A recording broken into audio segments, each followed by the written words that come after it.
All right, folks. Okay, so if everyone is wondering, I'm starting to get a little I haven't eaten that much today. So Jacob, I'm probably going to make a lot of jokes. Just laugh, Okay, okay? okay. I'll Even if go they're with the not flow. funny. Yeah, let's just kind of go with the flow. So we had our friend Ann on before. This is my favorite friend Jacob. He rocks it out when it comes to filmmaking and photography, and he's a climate advocate. And we're going to get right into creativity and the SDGs. Yeah, yeah, yeah, yeah. Sweet. Okay, I told you, I've been really. Yeah, no, I love the excitement. Yeah, I need to eat, Jacob. That's what I need to do. Yeah, So we're here today on behalf of the three peacemakers, Mr. Mesfin, Sherry, David, and myself, the Creators 2030, with our team, Gail, Alice, and Sasha, and Zaria, and Paula, and Alex, and everyone. So, and then we have the Boston Green Fest. We have Miranda Clendenning. We have David Gershon. We have Caroline Swab. Let's see, Unifinity, Isaias Medina, the Indigenous community, and I know I'm missing some people. Unify, We the People. If I've missed any of you, we all love you under Con 26B. So we're all here. We're ready to go, Jacob? absolutely. All right, Jacob. Climate, life below water, life on land. Now, I know that you are a photographer. You know that I love taking pictures, and I do a lot of video work and inspiring stories and stuff like that. That revolves around the work we do on the ground with our projects. And I want to say again, because I still keep getting messages now. Oh, I'm not. We're not media people. We're online because of COVID. Mhm. So, but we're grateful for this because it gives everyone a place to have a communication and speak with one another. Jacob, filmmaker, climate advocate, talk about that a little bit. Tell us about why you feel filmmaking is important to climate advocacy. For sure. Yeah, I guess so. Filmmaking and photography, I guess, and visual storytelling in general. That's kind of the domains I'm interested in. Um, I think partly, and at first, I think out of my own journey to like as a path to better understand my own place in this world and how I interact with the my own environment and what draws me in and inspires me, and then following that path, like um what is I mean, the climate is really like a reference to, I guess, our environment and our ecology and the world around us. And so um I think visual arts kind of provide a language for how we interact and engage with the world around us, and that really interests me as a personal path in a way to connect to the universality in the world around me and to explore better ways of coexisting, um, and explore better ways of interacting with my own the environment around me and the environment of others. And um, as humans, we're extremely mimetic beings. Like we live our lives in many ways kind of by seeing the path that others put before us. And so especially visually, I think through storytelling and visual arts, we can kind of, in the same way early American romantic painters, romanticize the outdoors and the environment, we can kind of build a picture for what the world can be, what the future can be. And that is really interesting and inspiring to me. So yeah. It's funny. It's funny what you said. I love the fact that you said, and this is why we all have to be aware of the things that we do. Because you said that people normally live their life through what and being inspired through what others do. It's not that we don't have our own minds, but it's like you tell me what you think about this. It's like you're looking through your own mind and you're clear you may be clear what you want to do, but then you see someone on the outside who's actually doing it, and it lends credence to I can do that. If for me, like I no longer most of the time I'm either walking, riding a bike, or on a skateboard, which we talked about the skateboard thing. Mhm. And people looking at me like she's really on a skateboard. Look, I used to do ollies when I was a kid. You know what I mean? So you don't lose what you've learned, you know? And so I'd like to ask you, you are a filmmaker, okay? How can we see through the filmmaker's eyes in climate advocacy? Um, Something that I'm particularly interested in is offering ways of being and modes of being in a way that is not necessarily telling someone to do something, or is not necessarily um, it's more in a way of offering a way of existing, a pace of living, um, an idea of living, and that these ideas have really drawn me to surf filmmaking, and I have past experience doing a surf film in West Africa, and I love surfing for that reason, because it's a way of building symbiosis with the natural world, without by just being in a state of being, by a state of action, a state of orienting yourself with your environment. And for me, that's a really beautiful thing, rather than just showing the negativity that's going on in this world, because there is a lot of destruction and greed and environmental malpractice and pollution, and those all exist, and those all serve a place in terms of the awareness of what's going on. But I think there's also a room for a positive approach to saying, like, look at this beautiful world we have, like, let's enjoy it in ways, let's enjoy it together. Let's go surfing, let's go hiking, let's go for a walk, let's plant a tree, and that really excites me. Mm. And how does filmmaking, like when people are experiencing filmmaking or photography, especially photography, since I know, Jacob, you do that a lot, okay? How do you think that photography and filmmaking can inspire others, okay, to actually spend more time in nature, honor the planet, do certain things like, and I mean, this may seem small, but if they see that garbage is in the park on the ground, Mm. I'm not saying they're the garbage man, but they can go and pick that up. Or like what Anne was saying earlier about plastics and things like that. How do you think filmmaking and photography actually illuminate what people can do to honor this planet? I think that's a really, really interesting question, and something I like think about a lot.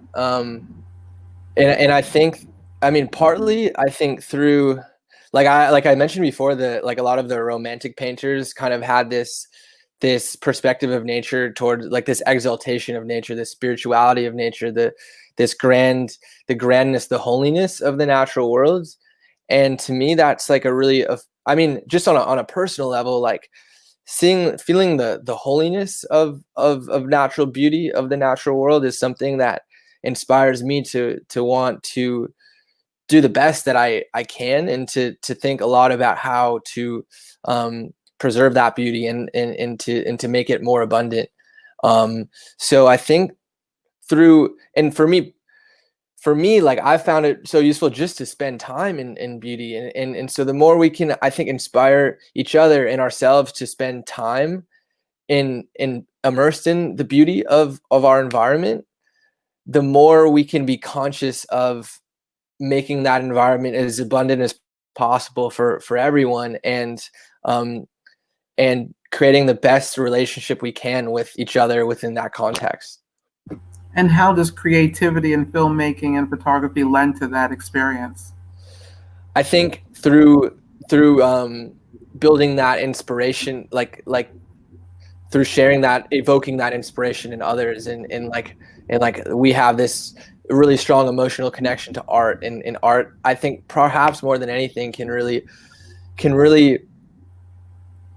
give people a strong emotional connection to a feeling. And if that feeling is the exaltation and the holiness of nature, that is a feeling that, if someone sees that as at any point in that, can really have a huge effect in how we engage with our surrounding and how we treat each other.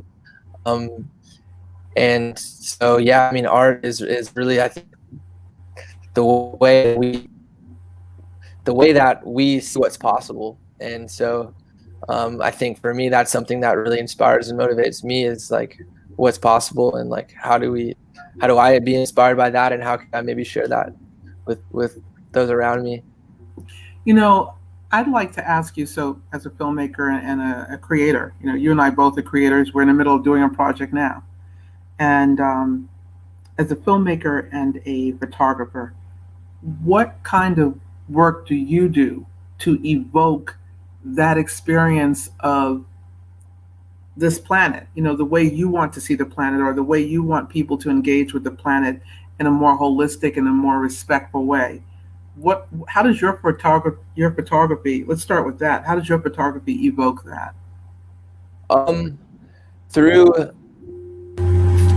I mean, I guess just through my own experience, like for like the outdoors and the environment and the natural beauty has always been like the most therapeutic thing, the medicine for my soul. Like these things that really feel like they ground me, and and make me see the grandness in the world. And like a camera is just a tool, a way of kind of like holding on to that, and finding a frame for it, in the same way that words can also and can also find a frame for something, or that a dance can also find a frame for a feeling that we might be able to think about. And images, and I think also can express an idea that maybe might not fit into other forms. And so yeah, I think just kind of the lens being guided towards the light at the end of the tunnel. Like at its core, lenses, using a lens is really just capturing light, and letting the light of the future be the guide through which the artist might follow with their lens or their tool. That's something that really excites me, and feels like the path. It's so funny, you know, you and I talk sometimes, and you're like, you know, when we were working on this project, you're like, Gail, but what are you seeing? But Gail, what do you want? You know, when we were talking. And, you know, some of my friends tease me because, Jacob, I like to go to we have a beautiful like waterway where we can see the World Trade Center from here. Okay. And people laugh at me. They're like, you see that you love to go see the same birds every day, you know, the same seagulls every day. And I was just telling Ann about it. And there's this one particular seagull that I know he's the same seagull. I don't know how I know, but I just know he's the same seagull. And I love to take pictures of him, like no matter which ways he turned. And the other day when they had the election, I took a picture of him and he was completely different. I swear Jacob was like the bird was happy. I'm not lying. And maybe I just wanted to see that, but I caught that picture in a way I never have.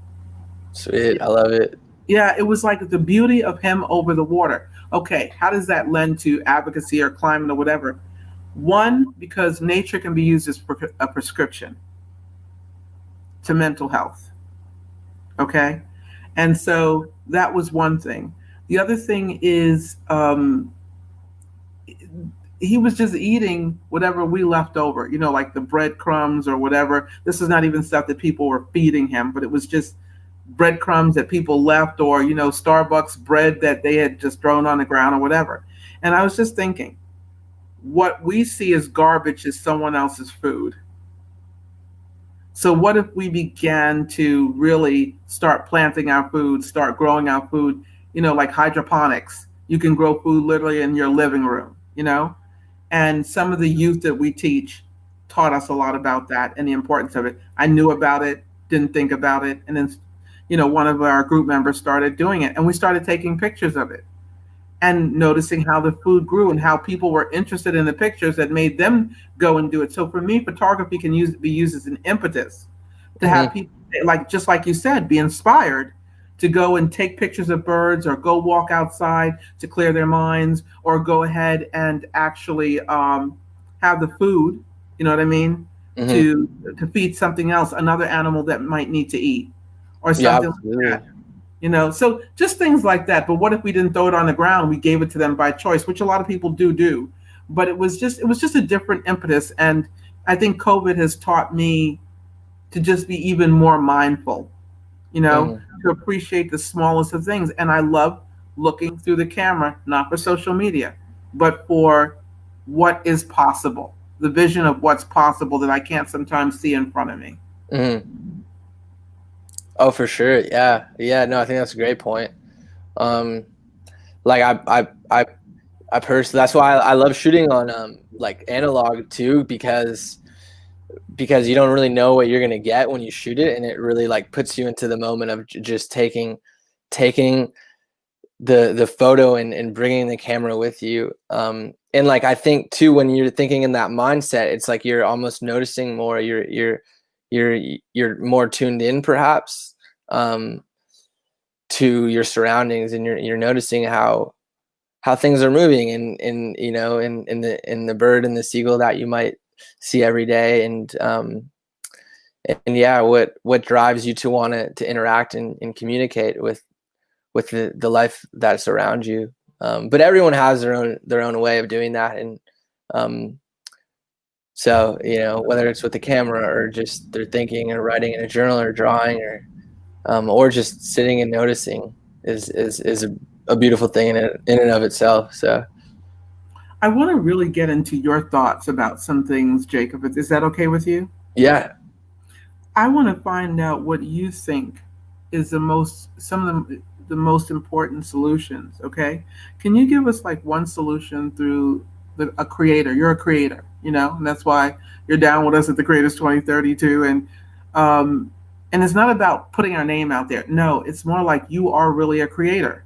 Okay, you create things for us to be empowered by and inspired by. Okay, into action.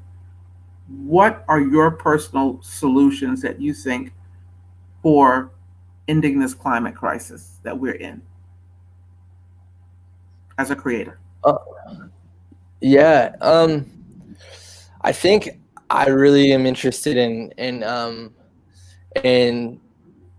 I guess a visual language that communicates a lifestyle in a way of existing within the world, um, that isn't so necessarily grounded in kind of consumption oriented experiences that are extractive, but more experiences that are like kind of I mentioned before of evoking kind of shining light on the human experience of just joy, and connectedness to your surroundings, and not necessarily involving, you know, having to buy flashy cars or the next hot cool clothing item, but maybe just walking on the beach with a friend, or like these, to me, like the advocating for a more holistic lifestyle, that is like, I think, a way that art can really shine a light um, on really, and a lot of it is just looking back at in the past at how we used to live. You know, it's in many ways it's looking back at the past to provide a better alternative for the future than maybe the one that we're currently on. So the idea that we need to consume and extract in order to live um, abundantly is perhaps misguided, in the sense that it eventually there won't be enough for us to really extract and consume anymore, and it will just ravage the beauty that we already have. And so yeah, advocating for a visual language and that is perhaps more holistic in terms of our experience as humans. That was one of the most beautiful things I have ever heard, Jacob. Oh, thank you. I never heard it quite put that way. A visual language that gives us expression. I have never heard that put in that way. That is absolutely beautiful. Absolutely beautiful. You know, you have not only a way with words, but you have a way with the way in which you conduct yourself. That your spirit is really beautiful, and no wonder, because you and I know Anne, and Anne's got a gorgeous spirit as well. Yeah, thank you. You know, what are your thoughts about racism and climate together? I think it's like particularly poignant and jarring and upsetting when like we look at just literally just access, like access to nature, access to lakes and waterways and parks. And um, I think in America particularly, like the it's literally built into the infrastructure of our cities, and we see how there's lack of access across socioeconomics and race and all sorts of factors, race in particular, where large segments of the population are not given opportunity to see and enjoy and experience the the beauty that is around us. And at many times like the way we've redlined cities and built highways through communities, and particularly communities of color, and really ravaged the ecology of certain districts within our cities. That is, I mean, that I think in terms of what I've noticed and what I've seen, the most kind of like poignant example of how climate justice is also completely intersection is completely intersection with racial justice, and those two pieces are completely intertwined in terms of where we go forward.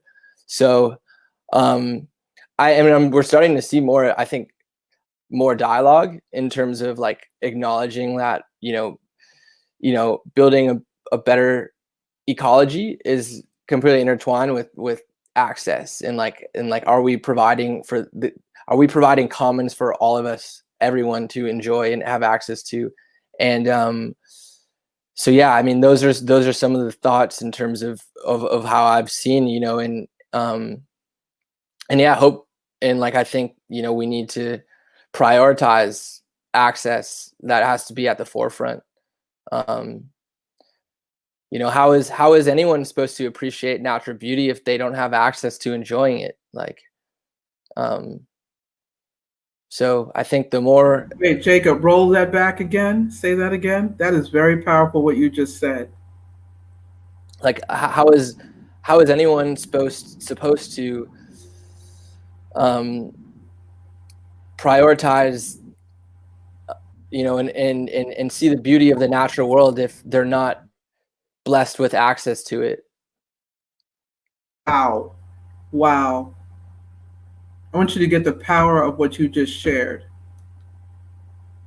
Because see that this goes even deeper than climate. See, if you don't have access to, it's not even about money. Sometimes you could have a lot of money and be locked up somewhere in a home, in a beautiful home, and never see the beauty of outside or the beauty of something else. But if you don't have access to something to experience its beauty, no matter how much of the simplicity it is, you will never know what you're missing out on. And this goes even deeper than climate. It happens in families where husbands and wives are married to each other, and the children never get to see one side of the family because another problem, someone has another side. So they don't even know that they're missing out on both sides of the family. Or you're eating McDonald's every day, and your family never knew what it was to have fresh vegetables and fruits every day. Or I mean, I'm sorry, that just really hit me. Again, as I said, powerful. So please continue. No, I appreciate that, and I think you really hit the nail on the head there with food, especially. And because really, when we talk about climate change, and there's a lot of different elements to it, but at its core, I think like food is healthy, organic food. That's like kind of seems to be what at the core, food and water. And so when we see, especially in America, the lack of access that communities have to just natural produce and fresh produce, it's pretty jarring and alarming. And The words I keep saying, jarring. Yes. and yeah, I mean, we have so many, we have so many, we're blessed with so much beauty in America, but at the same time, we've taken it for granted in many ways.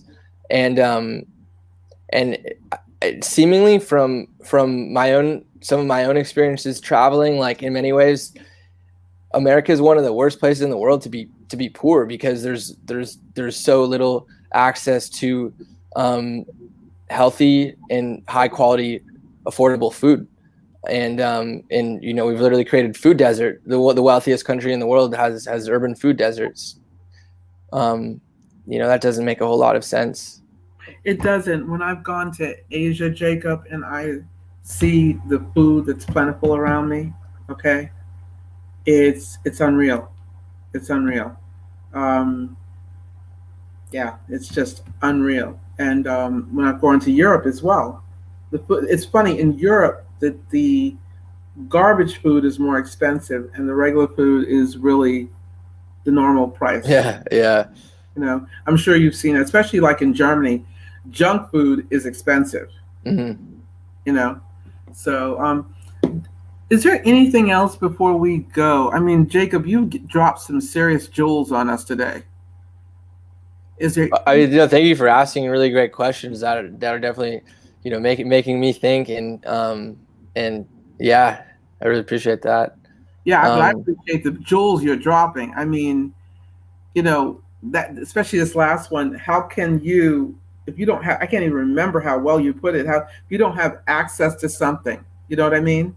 And mm, these are the three areas that especially at the Creators 2030, we focused on no poverty, zero hunger, good health and well-being. You don't have those three. You don't have, excuse my expression, like Ann said earlier. You don't have Jack. You know what? mm. You know. But I really thank you for your time. And is there any other jewels you want to drop before we leave? Is there anything Um, you feel that's important for people to know about yeah. climate advocacy and creativity?